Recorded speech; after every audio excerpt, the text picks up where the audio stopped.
لو ما عملتهاش في الازازة كده فايتك كتير، هتوفري على نفسك وقت ومجهود وكمان فلوس. سمي بالله وصلي على الرسول، وهاتي كده اي ازازة فاضية عندك وتعالي على طول هنعمل حتة وصفة تجنن.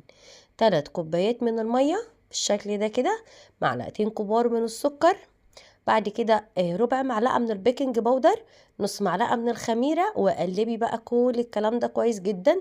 تقدري تعملي الخطوة دي في الخلاط. بعد كده نزلت بكوبايتين كبار من الدقيق، نص كوباية من سميد البسبوسة ويكون سادة، ونزلت بمعلقتين كبار من اللبن البودر، وقلبت كل الكلام ده كويس. المهم انه تضربه حلو قوي. لو انت حاسه انه هيبقى فيه تكتلات ممكن تضربيه في الخلاط او بالهاند بلندر، والافضل الخلاط. انا هنا لقيته يعني لسه ما ضربش كويس معايا العجين، قلت هضربه برضو شويه كده، فضربته كويس. او بعد كده هعديه على مصفى بالشكل اللي انتوا شايفينه ده. لو انتي وصلتي معايا لحد هنا بقى يا ريت تذكري الله وتصلي على الرسول، تعلقي حتى لو بتم، ولو مش متابعيني يا ريت تعملي متابعه علشان تشوفي كل يوم فيديو جديد باذن الله. هنا بقى نبتدي نصفيه، ناخد العجينه بتاعه القطايف بتاعتنا ننزلها كده من المصفى. بجد خطيره يا جماعه، جربوا الطريقه دي، انا متاكده انها تعجبكم. عشان تعرفي ان العجينه بتاعتك مظبوطه لازم تعملي لها خط كده، والخط ده ما يجيش على التاني، يفضل الخط كده ثابت زي ما انتي شفتي. بعد كده هنجيب اي ازازة عندنا ونبتدي ان احنا نحط فيها الخليط بتاع القطايف، بس بعد 10 دقايق. بعد كده بقى عملت لها ثقب كده ورجيت الازازة بتاعتي كويس جدا.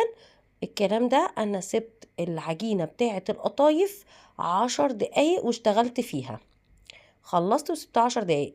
الصينية بقى تكون تيفال او جرانيت، ما تكونش بتلزق معاكي علشان خاطر القطايف تستوي كويس وما تبص منك. مش هتنفع في الألمونيا خالص. في الاول كده اول واحده معانا طبعا ما بتبقاش ظابطه، تاني واحده بتظبط، تالت واحده بتظبط، لحد ما الصينيه بتاعتنا بتاخد درجه حراره النار بالشكل ده كده. شايفين مفرغه ازاي؟ ده نجاح القطايف. القطايف عشان تبقى معاكي مظبوطه لازم يبقى فيها ثقوب كده ومخرمه، غير كده تبقى مكتومه ومش حلوه.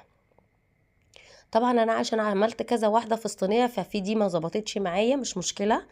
الاحسن ان انتي تعمليهم وحدات علشان تاخد النار جزء واحد زي ما انتي شفتي كده في الصينيه، وتبقى القطايفايه معاكي مستويه واخده راحتها. فانتي عايزه تعملي مع بعض وزي ما انا عملت تمام، عايزه تعملي كل واحده لوحدها براحتك.